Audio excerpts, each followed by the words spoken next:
Langu ni Mary Atuoli. Shughuli za kawaida katika mtaa wa Kayole hapa Nairobi zilitatizika kwa saa kadhaa mapema leo kufuatia ghasia zilizozuka kati ya maafisa wa polisi na wakazi wa mtaa huo.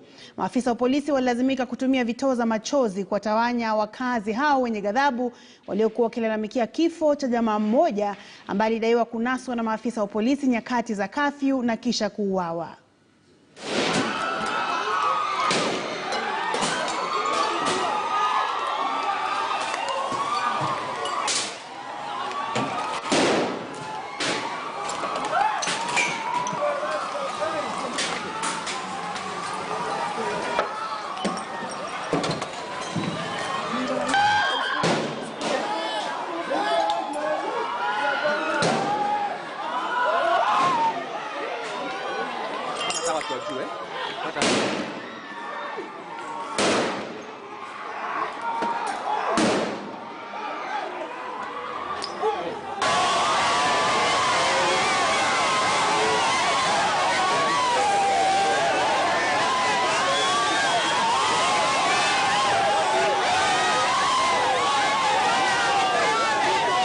Ni kijana alikuwa ametoka kazini jana, akapata na maaskari, akachapwa hadi akauliwa.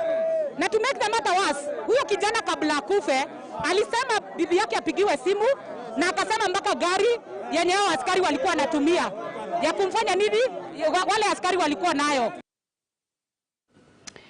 Na viongozi katika muungano wa One Kenya Alliance, Kalonzo Musyoka wa chama cha Wiper, Moses Wetangula wa Ford Kenya na Musalia Mudavadi wa ANC wamezungumza na wanahabari katika kaunti ya Mombasa kuhusiana na siasa za mwaka 2022 na vile madai kwamba huenda kuna juhudi za kuwaunganisha na kiongozi wa chama cha ODM Raila Odinga. Na governor wa Kilifi ni rafiki yetu, lakini yeye hayuko kwa hii press conference. Yeye ana shughuli zake na hapa ni public space. Kwa hivyo hakuna jambo lolote ambalo linamhusu kama yuko hapa. Yeah? Lakini ukiona vielea vyaundwa.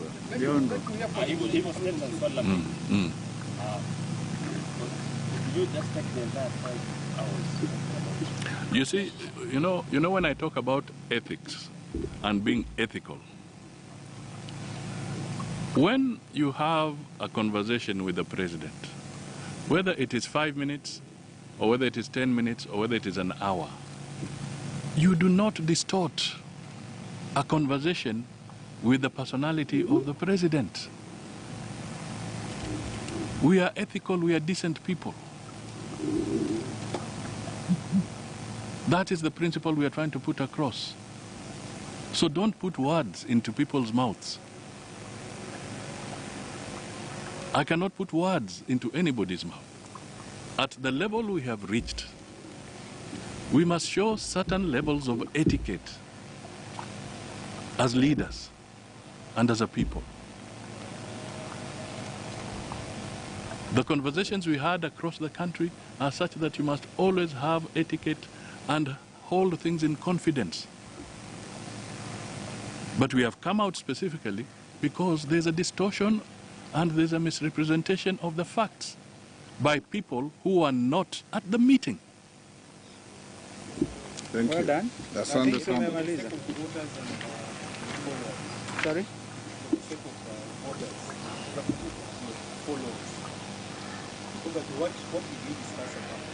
No, we are not obligated to disclose such things. That's the etiquette I'm talking about. There was a press release from our meeting, and it was clear that the fundamental issue was about the COVID, and the president gave the press release. And you will notice from that conversation, a lot of things were also put on hold. Yes. Public gatherings and interactions have been put on hold. Na tukiachana hayo, kinara wa chama cha ODM Raila Odinga amefanya mkutano eneo la Homa Bay, ukiwa ni mkutano wa kwanza kati ya kadhaa anayopanga kufanya kote nchini. Hata hivyo, huenda mikutano mingine ikakosa kufanyika kutokana na kanuni za kupambana na virusi vya corona.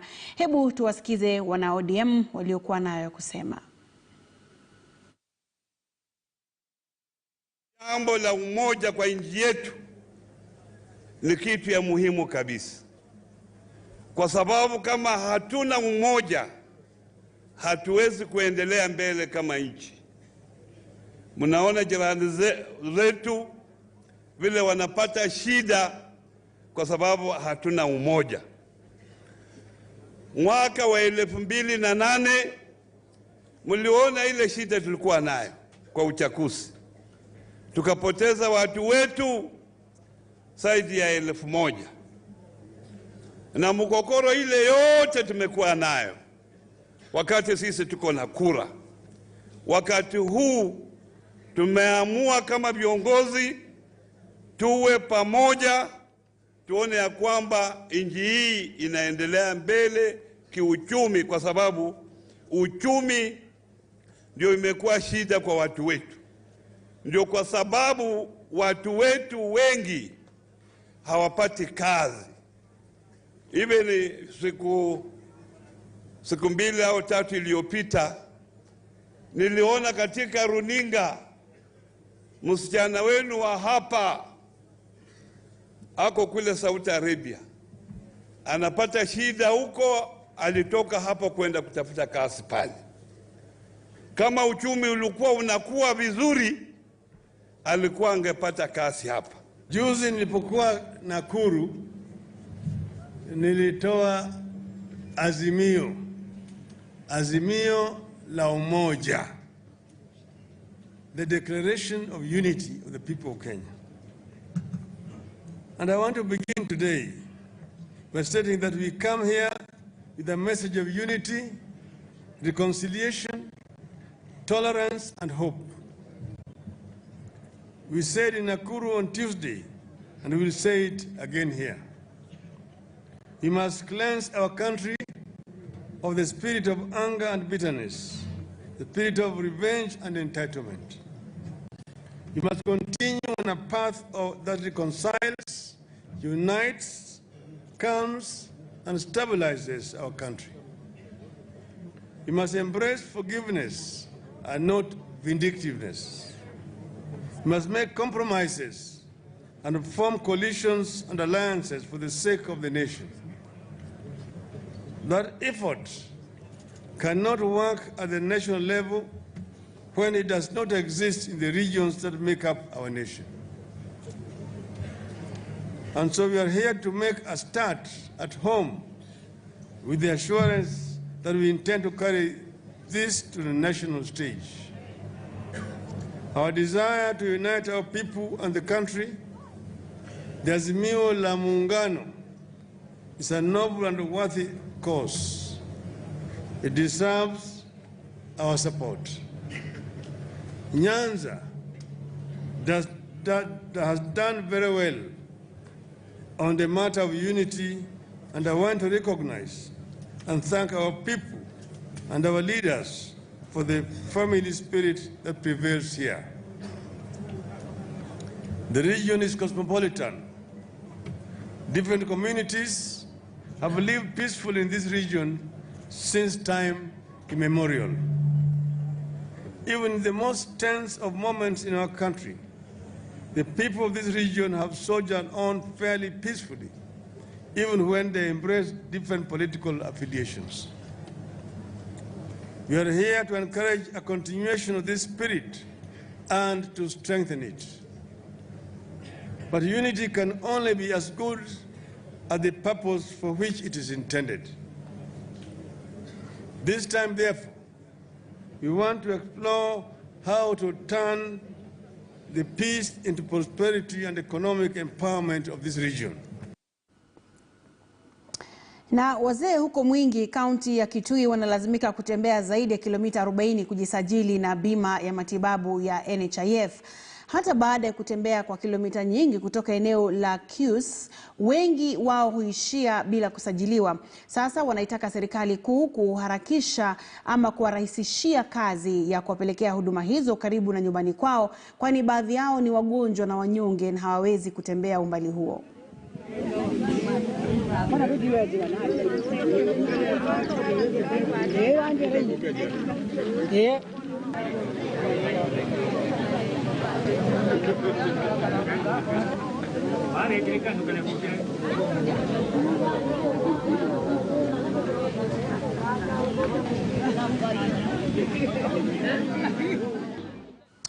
Na nchini Tanzania bado kumeendelea kuwepo kwa makundi yanayopinga utoaji wa chanjo dhidi ya virusi vya korona ambayo inatolewa kwa hiari nchini humo, ambapo waziri wa afya wa taifa hilo Dr. Dorothy Gwajima ameagiza vyombo vya ulinzi kumkamata kiongozi wa kanisa la Ufufuo na Uzima kwa tuhuma za upotoshaji kuhusu chanjo hiyo. Mwanahabari wetu Rajab Hassan anaarifu zaidi kutoka jijini Dar es Salaam, Tanzania. Mimi ni mtunga sheria. Nimekataa kwenye nyumba ya kutungia sheria na nimekataa kwenye nyumba yangu ya imani. Huyu ndiye Askofu Joseph Gwajima, kiongozi wa kiroho mwenye wafuasi wengi na mwanasiasa wa chama tawala CCM, ambaye yupo kinyume kabisa na mpango wa chanjo ya COVID-19 inayotolewa kwa hiari kwa Tanzania. Ndio wanasikia chanjo ya kwanza, chanjo ya pili, chanjo ya tatu, chanjo ya nne, mtachanjwa mpaka kiyama. Sisi ya kwanza ng'o, ya pili ng'o, ya tatu ng'o. Kuto kukubali kwake kwa matumizi ya chanjo kunachangia mgawanyiko kuhusu chanjo. Waziri wa afya Daktari Dorothy Gwajima anataka kiongozi huyo wa kiroho kukamatwa kwa tuhuma za upotoshaji. Amesema chanjo ni feki. Chanjo feki zinathibitishwa kisayansi, akatuletea ile batch namba ambayo ni feki. Ni batch ipi? Na ziko wapi? Kachomwa nani? Tufanye vitu hivi kisheria. Kwa hiyo tunahitaji Gwajima, askofu kote ulipo, nasimama kama waziri wa afya wa nchi hii, ukatutafutie na kututhibitishia hiyo batch ambayo ni feki. Tuipeleke kwa mkemia mkuu. Kama wa Dar es Salaam humwamini, twende Nairobi, twende Nigeria, twende kokote, tukathibitishe kwamba hizi ni feki. Hata hivyo, jeshi la polisi limearifu kuwa litahitaji maelezo kwa maandishi ili kumtia nguvuni mchungaji Gwajima. Rajab Hassan, KT News, Dar es Salaam. Na bangi ya thamani ya mamilioni ya pesa iliharibiwa huko Namanga chini ya ulinzi mkali wa maafisa wa polisi. Aidha, hakimu wa mahakama ya Kajiado alihudhuria hafla hiyo na kuthibitisha kuteketezwa kwa mihadarati hiyo. Naibu kamishna wa kaunti ya Kajiado Justin Maina alitoa onyo kali kwa wanaohusika kuleta bangi humu nchini kutoka taifa jirani la Tanzania, huku akisema kwamba watachukuliwa hatua kali za kisheria. Bangi ni mojawapo ya mihadarati ambayo serikali imepiga marufuku.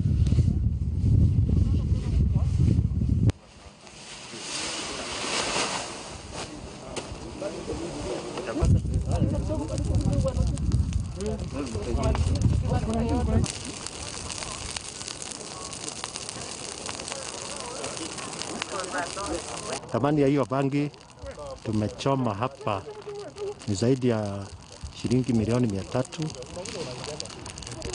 because kiasi yake ni kama kilo 11,000, na kulingana na wataalamu bei yake ni hiyo. Sisi kazi yetu ni kuonya wale wanafanya hii biashara. Hii biashara sana sana inafanyika kutoka upande wa our neighbors Tanzania, wanashikiwa pande hii, lakini wako na washirika wao pande ya Kenya. Kesi ambayo tulifanya tukamaliza, bangi nyingi ilitolewa kama kielelezo na tukatoa amri ya kwamba iweze kuharibiwa kwa njia ya kulingana na sheria. Na sasa leo kama koti tumefika hapa ili kuweza kushuhudia ikiharibiwa. Na ninahonya wale watu wanauza bangi wajue ya kwamba wakati wao imeisha. Polisi tuko ngangari, tutawashika na mwisho itaishia hapa mnaona, na kufungwa watafungwa. Na tukiachana hayo, wauguzi wa afya chini ya muungano wao wamelalamikia ukosefu wa vifaa vya kutosha katika hospitali za umma katika kaunti, ikiwemo hospitali ya rufaa ya Kakamega, pamoja na kile wanachodai ni kufurushwa kwa madaktari walio na tajriba. Wanasema changamoto kama hizo zimeathiri utendakazi wao, ila serikali ya kaunti ya Kakamega kupitia waziri wa afya Collins Matemba alilaumu KEMSA kwa kuchelewa kuleta baadhi ya vifaa vilivyoagizwa. Kakamega County hazijakuwa na madawa ya kutosha. Hiyo ni ukweli, sio uongo. Na sababu ni mbili. Sababu ya kwanza ni vile tulifanya order kwa KEMSA. KEMSA was only able to deliver 30% of the order. So 70% haikuweza kudeliver. Na 30% ukiangalia kwa mahospitali haiwezi kadumu. So zile ambazo walileta ni zimeisha. Na unajua kuna regulations kwa government that uwezi ukanunua dawa kwa mtu mwingine isipokuwa KEMSA. Ukifanya hivyo utashtakiwa, utakuwa unavunja sheria. Everyone in this community amekuwa mobilized kwamba afanye family planning, awe na wale watoto ambao wanaweza mudu. Tumeshangaa ya kwamba vifaa vya kutumia katika mpango wa uzazi katika kaunti hii havipo. Wanasema ya kwamba hakuna pesa ya kununua, na sisi tunaona ushuru ni mwingi, hospitali zetu zinalipisha pesa mingi, na hakuna depo-provera, hakuna vifaa vya family planning.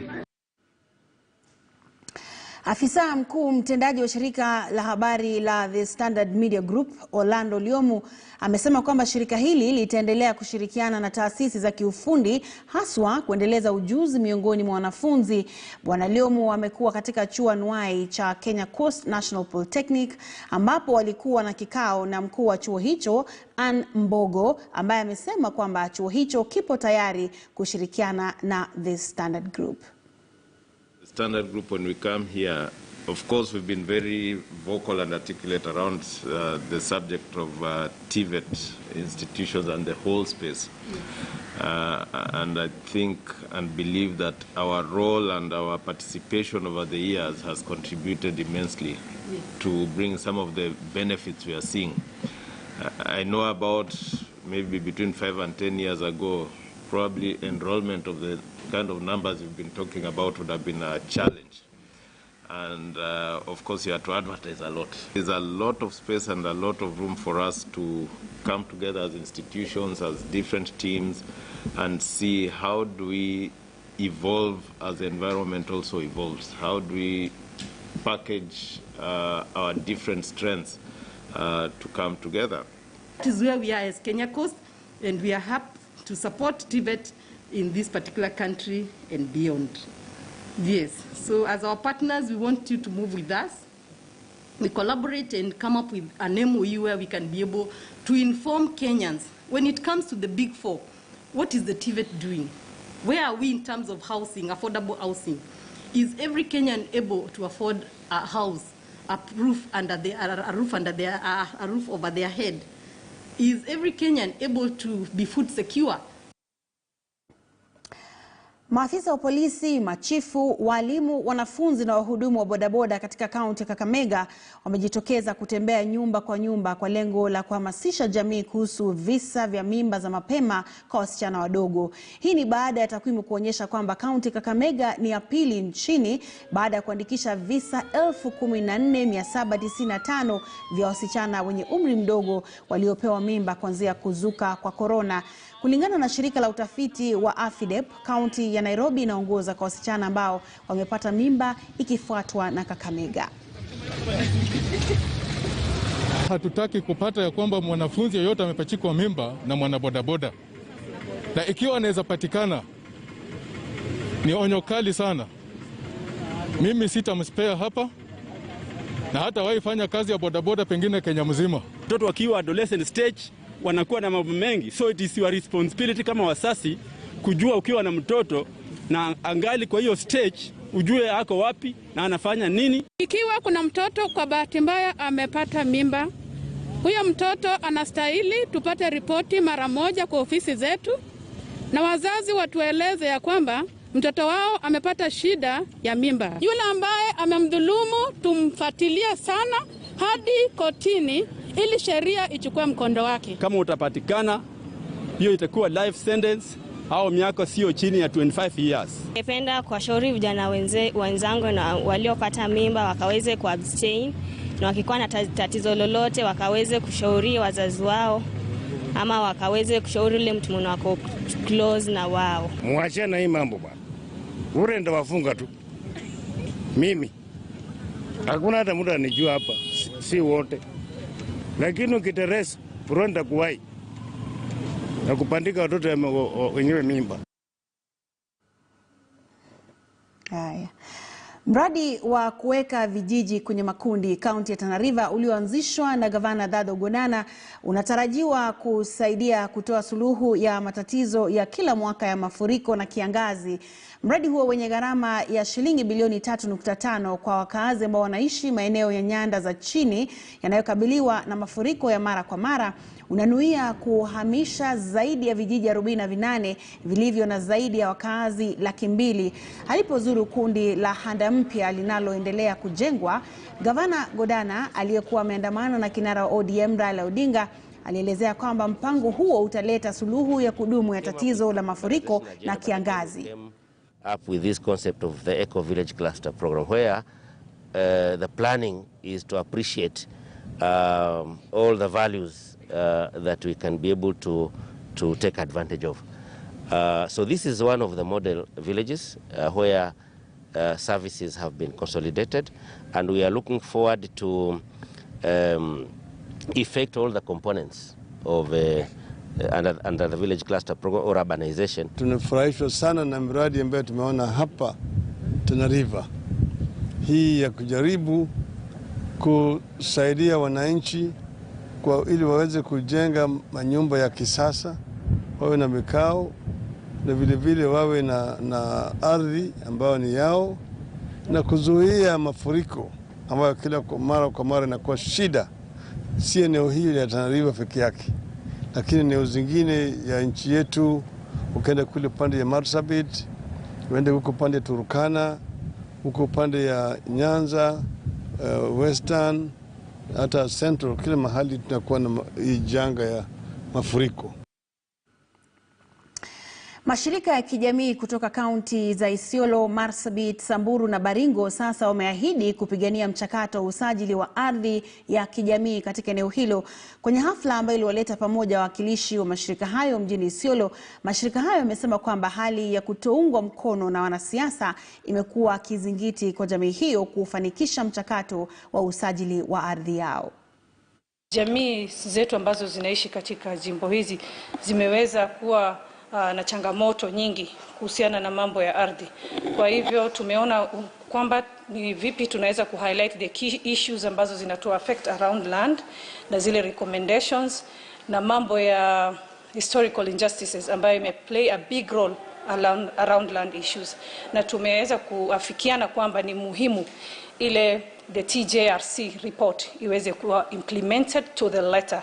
I think hiyo inaweza kuresolve issues nyingi around the injustices which has happened in our country, because for TJRC report, in as much as ina cover issues at the national level, tunaweza kuhakikisha kwamba zile injustices ambazo zimekuwa covered within the report zimetendeka the local context, zitaweza kuwa addressed na itaweza kutusaidia. Tumekubaliana kwamba ni vizuri tuweke umuhimu ama tuweke kipaumbele ya kuweza ensure that the law is implemented, and when that is implemented, it is our hope that we'll be able to address a number of land issues that are of critical importance to the people of Isiolo and the entire FCDC. We are facilitating a few communities who have expressed interest in claiming their land rights to register their own lands and register themselves.